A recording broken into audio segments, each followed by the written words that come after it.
नमस्ते साथियों, झुंझुनू पाठशाला में आपका स्वागत है। देखिए, हिंदी की क्लास हम लेके आ गए हैं। इसमें क्या होते हैं कि 18 से 20 प्रश्न होते हैं। ठीक है, 18 से 20 प्रश्न होते हैं हर क्लास में, और साथ में मैराथन क्लास भी चलती है हफ्ते में एक दिन, तो उसमें 50 प्रश्न होते हैं। तो हिंदी ऐसा सब्जेक्ट है कि आप 20 में से 20 नंबर भी ला सकते हो। अगर आप पूरी प्लेलिस्ट देखते हो हिंदी की, मेरी जितनी भी क्लासें हैं, तो आपके 15 प्लस नंबर तो इसी से आ जाना है ना। ठीक है, 15 प्लस नंबर आप सिर्फ प्ले लिस्ट में आप जाइए और एक क्लासें देखिए, उतने में आपके 15 से ज्यादा ही नंबर आ जाएंगे। ठीक है, तो चलिए आपके लिए यहाँ पे एक सूचना भी है। देखिए, ये है ना कि जो चतुर्थ श्रेणी है 2025, उसके लिए 15 टेस्ट सीरीज लाया है ना, टेस्ट लेके आए हैं। जिसमें आपको क्या मिलेगा, एकदम नवीनतम सिलेबस रहेगा, एकदम नया जो पैटर्न है उसके आधार पर क्वेश्चन मिलेंगे, और 15 टेस्ट मिलेंगे। और क्या है, इसका जो प्राइस है सिर्फ 45 रुपए है। 45 रुपए में आपको 15 टेस्ट मिलने वाले हैं। और पिछली परीक्षाओं के प्रश्न का भी समावेश रहेगा कि पिछली परीक्षा में भाई जिस प्रकार से प्रश्न आए हैं, तो हम उससे अंदाजा लगा सकते हैं कि किस लेवल का प्रश्न आएगा। ठीक है, तो आपको एक तो पूरे फुल टेस्ट मिलेंगे, मतलब कि सभी सब्जेक्ट का जैसा पेपर आएगा वैसे ही आपको यहाँ पे 15 टेस्ट मिलने वाले हैं, और साथ में आपको फ्री नोट्स भी मिल जाएगी। चलिए, है ना। और ये अभी तो नहीं मिलेगी आपको, इसको टाइम लगेगा थोड़ा, मतलब 10 या 11 तारीख, 10-11 तारीख को आपको मिल जाएगा अगर जिसको भी लेना हो। तो उसके लिए आपको क्या करना है, ये जो व्हाट्सएप नंबर दिया है, ठीक है, 7723971581, है ना। इस पर आप मैसेज कर सकते हो, जो भी जानकारी अगर आपको समझ नहीं आ रही हो तो इस पर आप मैसेज कर सकते हो। अगर आपको चाहिए रहेगा तो इस पर आप मैसेज कर दीजिएगा। चलिए हम कक्षा स्टार्ट करते हैं। तो जो हमारे पास पहला प्रश्न है वो क्या है, शैतान की आंख मुहावरे का अर्थ। अब आपको बताना है कि इस मुहावरे का क्या अर्थ होता है। अत्यंत धूर्त व्यक्ति, तो ये नहीं होता है। ठीक है, बहुत लंबी वस्तु, अत्यंत नगण्य वस्तु, अत्यंत लाभदायक वस्तु। तो जो शैतान की आंख होती है वो क्या होती है, बहुत ही लंबी वस्तु के लिए ये मुहावरा हम प्रयोग में लाते हैं। तो ये हो जाएगा हमारे पास बहुत लंबी वस्तु। अत्यंत नगण्य वस्तु नहीं होगा, अत्यंत लाभदायक वस्तु भी नहीं होगा। ठीक है, चलिए अगला प्रश्न हम देखते हैं। देखिए, कौन सा प्रारूप गजट में प्रकाशित होता है। कौन सा प्रारूप है जो गजट में प्रकाशित होता है। ये पत्र से आपका कंफर्म है, एक प्रश्न आता ही है। ठीक है, देखिए, परिपत्र होगा क्या, तो नहीं होगा, अधिसूचना हो जाएगा, है ना। हमारे पास आंसर जो जाएगा अधिसूचना हो जाएगा। कार्यालय ज्ञापन भी नहीं होगा, अनुस्मारक भी नहीं होगा। तो जो गजट में जो प्रकाशित होता है वो क्या हो जाएगा, अधिसूचना हो जाएगा। अगला प्रश्न हम देखेंगे। देखिए, मंदोमत का संधि विच्छेद बताना आपको, है ना, इसका आपको संधि विच्छेद बताना है। अब ट्रिक में क्या होता है कि ओ की मात्रा आपको गुण संधि में भी मिलेगी और ओ की मात्रा आपको विसर्ग में भी मिलेगी। तो पहचान कैसे करना, अगर गुण संधि की ओ की मात्रा है तो ओ की मात्रा ऊ में बदल जाएगी।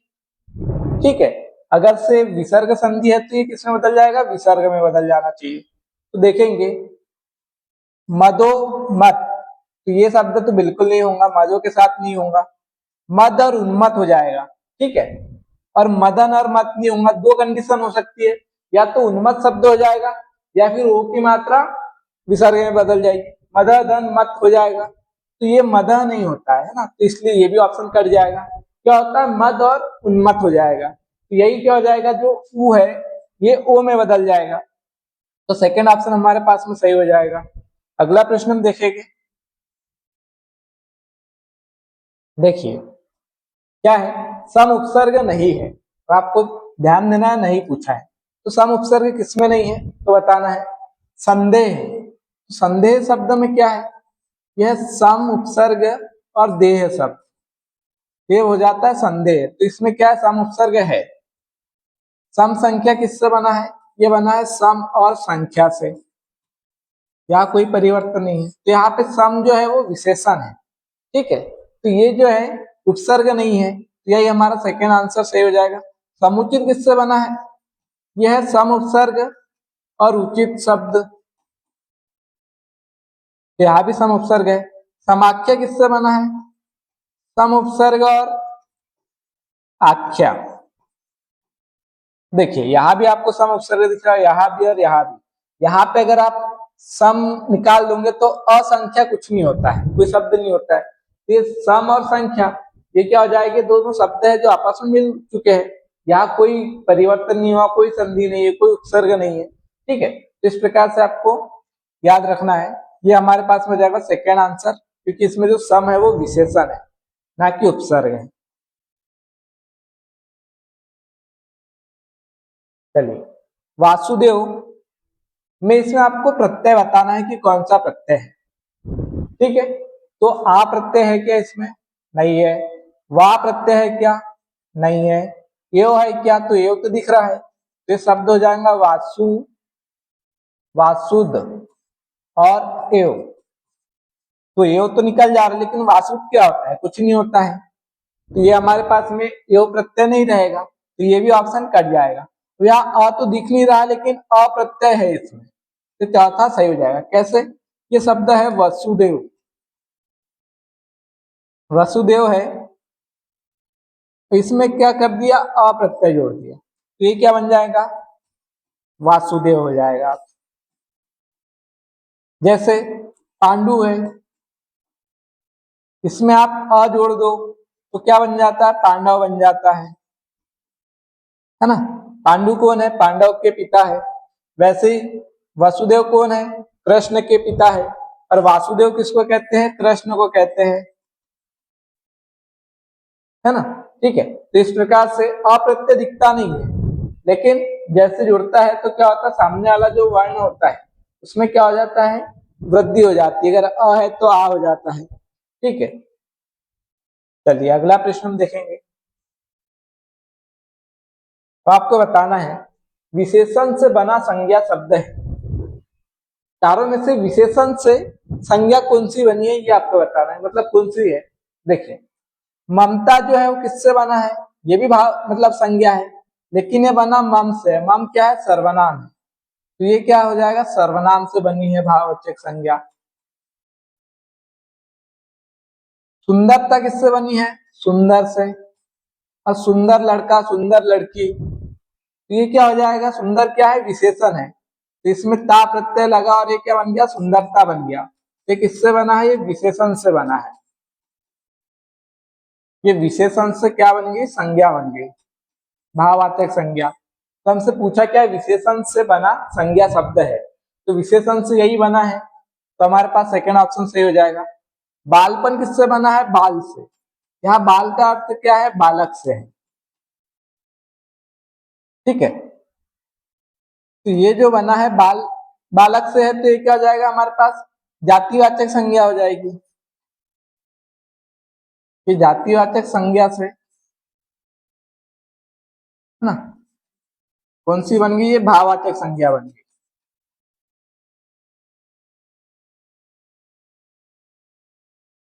लड़कपन किससे बना है? लड़का से। लड़का भी क्या है? जातिवाचक संज्ञा है, तो ये भी किससे बन गया? जातिवाचक संज्ञा से भाववाचक संज्ञा बन गया इसका लड़कपन।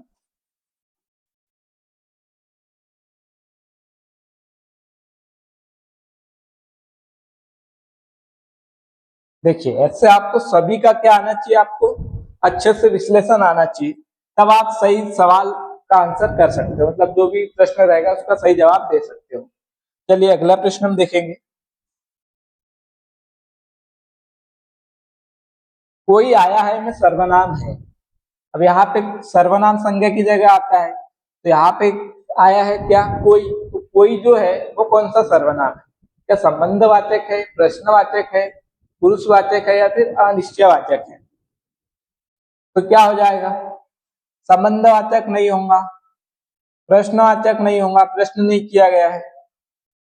पुरुषवाचक बिल्कुल नहीं होगा, पुरुषवाचक में क्या होता है? तीन भाग होते हैं, उत्तम पुरुष, मध्यम पुरुष, अन्य पुरुष। हाँ? तो ये कोई आया है तो हमको पता नहीं कि कौन आया, निश्चित नहीं है। निश्चित नहीं है तो क्या हो जाएगा, अनिश्चित हो जाएगा। ठीक है, तो ये हो जाएगा हमारे पास में फोर्थ आंसर सही हो जाएगा। ठीक है, अगर हम कहते हैं कि वह आया है, मतलब किसी को हम जानते हैं, मतलब निश्चित है कि वह आया है, तब क्या हो जाता है, निश्चितवाचक हो जाता हूं। क्या कोई पूछा है तो कोई को हम नहीं पहचानते कौन है। देशज शब्द नहीं है, अब आपको बताना इसमें से देशज शब्द कौन सा नहीं है। ठीक है, तो जो परात है ये क्या है, देशज है। कपास भी क्या है, देशज है। ये बाजरा भी क्या है, देशज है। अगर बाजार आ जाता तो बाजार क्या हो जाता, विदेशी शब्द हो जाता, है ना, ये हो जाता विदेशी। अरे गोधूम, अगर आपको कपास में बाजरा या परात में इसमें से किसी में डाउट हो तो आप गोधूम से पहचान सकते हो।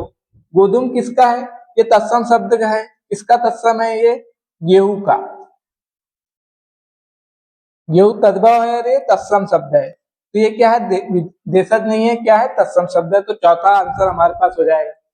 अगला प्रश्न हम देखेंगे।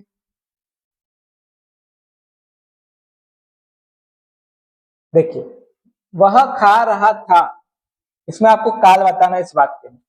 वह खा रहा था आया मतलब कि भूतकाल, और रहा मतलब कि क्रिया कंटिन्यू है ना।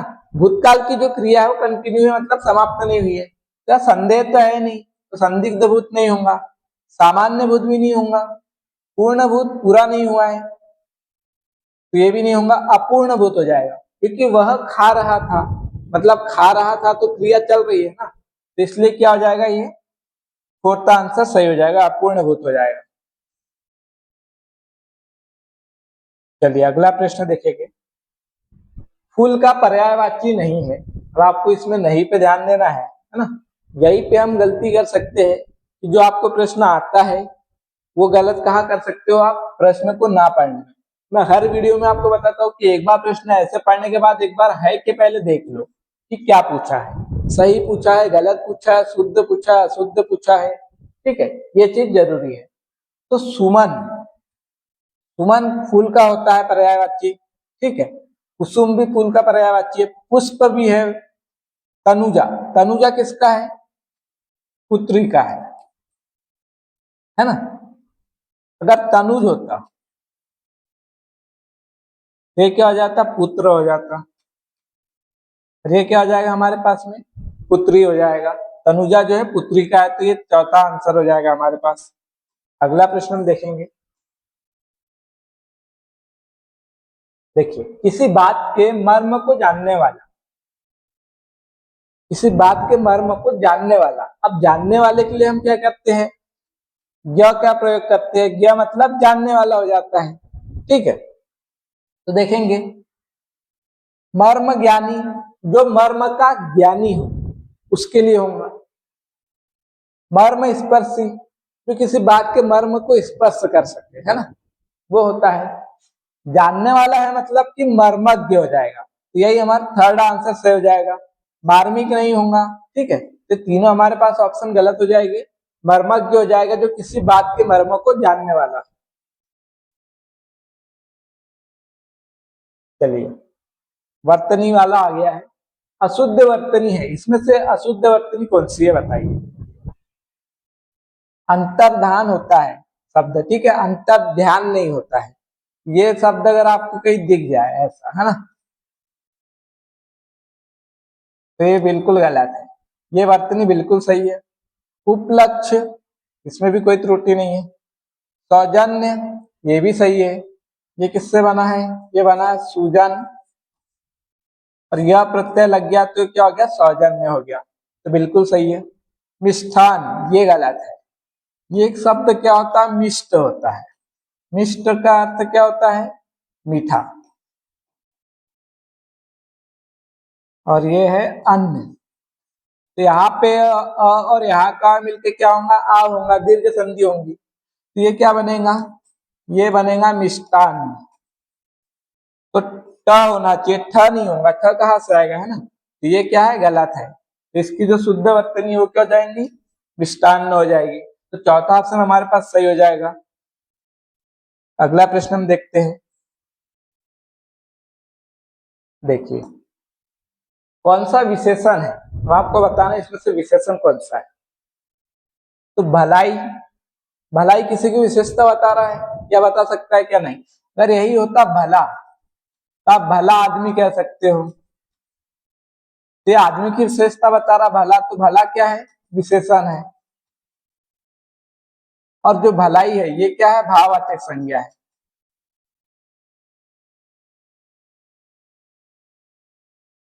मिठास भी क्या है, भाववाचक संज्ञा, ये भी किसी की विशेषता नहीं बता रहा। फिर यही होता मीठा होता, तो मीठा आम, तो आम की विशेषता बता रहा है, तो मीठा शब्द क्या है, विशेषण है।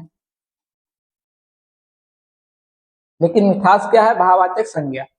थोड़ा, थोड़ा के साथ आप कुछ भी लगा दो, थोड़ा पानी, तो पानी की क्या कर रहा है, विशेषता बता रहा है ना, उसके परिमाण को दर्शा रहा है, परिमाण को दर्शा रहा है। तो क्या हो जाएगा हमारे पास में, विशेषण हो जाएगा। ठीक है। स्वयं, स्वयं क्या है, सर्वनाम है। प्रश्न क्या है, कौन सा विशेषण है। ये तो सर्वनाम हो गया, ये दोनों भाववाचक संज्ञा हो गई, जो थोड़ा है वो क्या है, विशेषण है। तो तीसरा आंसर हमारे पास हो जाएगा। चलिए अगला प्रश्न हम देखेंगे। सकर्मक क्रिया है ना, नाचना, रोना, उठना, लिखना, इसमें सकर्मक कौन सी क्रिया है, जिसमें कर्म होना चाहिए, कर्ता को किसी चीज की करने की आवश्यकता होना चाहिए, कर्ता भी उपस्थित होना चाहिए, और उसके लिए कुछ अगर कर रहा है तो चीजें भी उपस्थित होना चाहिए। जैसे नाचना है, तो नाचने के लिए कर्ता को किसी चीज की आवश्यकता नहीं है, वो हाथ पैर हिला लेगा, है ना, तो उसको भी वैसे ही नाच लेगा। रोना, रोने के लिए भी किसी चीज की आवश्यकता नहीं, रो सकता है। उठना, उठने के लिए भी किसी चीज की आवश्यकता नहीं है। लिखना, अब कोई है लिखने के लिए, जैसे मैं, तो मैं लिखने के लिए मुझे क्या चाहिए, इस पेन की आवश्यकता है, बोर्ड की आवश्यकता है। अगर कॉपी पेन में लिख रहे हैं तो पेज की आवश्यकता है, पेन की आवश्यकता है। तो लिखने के लिए क्या है, कर्ता को किसी कर्म की आवश्यकता है, कर्म करने की आवश्यकता है। तो इसलिए जो लिखना है वो क्या हो जाएंगे, सकर्मक क्रिया। फिर वही होता खाना, अब खाने के लिए अब कुछ नहीं तो ऐसे हवा थोड़ी खाऊंगा, है ना, खाने के लिए कुछ भी चाहिए मुझे, रोटी सब्जी, है ना, फल फ्रूट कुछ भी चाहिए, तो उसके लिए कुछ ना कुछ चाहिए। देखने के लिए टीवी वगैरह कुछ ना कुछ चाहिए देखने के लिए, तो देखना, है ना, खाना, लिखना, पढ़ना, पढ़ने के लिए मुझे कुछ चाहिए बुक वगैरह, तो वो क्या होती है, सकर्मक क्रिया होती है। चलिए अगला हम देखेंगे, पारिभाषिक शब्दावली। टोल टैक्स या पारिभाषिक शब्द, अब इसका तो आपको पता होना चाहिए, है ना, कि क्या होता है। तो व्यापार शुल्क होता है क्या, व्यापार तो बहुत लोग करते हैं, तो उसको टोल टैक्स नहीं कहते, है ना। राहगीर, राहगीर मतलब राह से चलने वाला होता है। पुनर्भरण, ये भी नहीं होगा, तो तीनों ऑप्शन गलत हो जाएंगे। पथकर, पथ मतलब क्या हो जाता है, रास्ता, और कर मतलब हो जाता है टैक्स।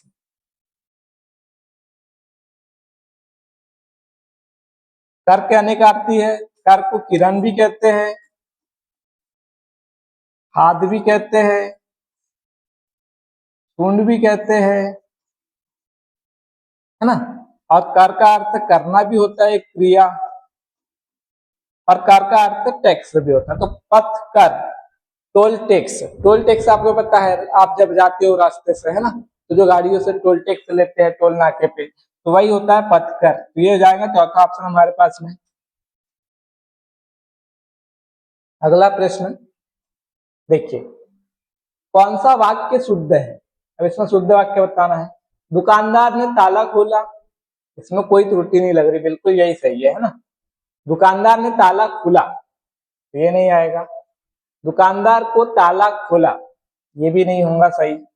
दुकानदार को ताला खुलवाया, ये भी नहीं होगा, है ना। दुकानदार से ताला खुलवाया होता तो सही होता। तो पहला जो वाक्य है वो बिल्कुल सही है, इसमें कोई त्रुटि नहीं, तो हमारे पास पहला सही हो जाएगा। चलिए अगला प्रश्न हम देखेंगे। जो नीम है इसका तत्सम शब्द क्या है? निम्बक, निम्बिक, निम्ब या फिर निम्ब? ये नहीं होता है, ये भी नहीं होता है, ये भी नहीं, ये आप याद कर लो, है ना। निम्ब होता है नीम का तत्सम। चलिए अगला प्रश्न। ये लास्ट प्रश्न है ना। हाँ चलिए, वृहत का विलोम है, तो वृहत का विलोम क्या है? बड़ा, लघु, वक्र या फिर वीर? बताइए क्या हो जाएगा। वृहत का जो विलोम हो जाएगा, वृहत का अर्थ होता है बहुत बड़ा, है ना। वृहत मतलब कि बहुत बड़ा, तो ये तो इसका समानार्थी हो जाएगा, बड़ा तो नहीं होगा। वृहत का विलोम क्या हो जाएगा? लघु, जो कि छोटा, तो सेकंड ऑप्शन सही हो जाएगा। वक्र मतलब टेढ़ा होता है, तो इसका विलोम क्या हो जाएगा? ऋजु हो जाएगा, जिसका अर्थ होता है सीधा। वीर ये नहीं होगा। ठीक है, तो देखिए ये हो गया हमारे पास सेकंड वाला सही। अब आपको मैं एक प्रश्न दे रहा हूं, उसका आंसर मुझे कमेंट में बताना है ना। स्वस्तिक जो शब्द है इसमें आपको बताना है प्रत्यय। कौन सा प्रत्यय है? पहला ऑप्शन हो जाएगा एक, दूसरा हो जाएगा सु, तीसरा हो जाएगा क, और चौथा हो जाएगा अस्थि। तो बताइए इसमें जो स्वस्तिक है इसमें प्रत्यय कौन सा है? कमेंट में जरूर बताइए। चलिए तो इसी के साथ में हम चलते हैं, अगली कक्षा में फिर मिलेंगे। अगर क्लास अच्छी लगी तो प्लीज कमेंट करें। अगर से आपको टेस्ट लेना है ना, तो 45 रुपए कोई ज्यादा रकम नहीं है। उसमें आपको एक तो 15 टेस्ट मिल रहे, साथ में फ्री नोट्स मिल रहे हैं। इस नंबर पे आप क्या कर सकते हो? मैसेज कर सकते हो। चलिए धन्यवाद।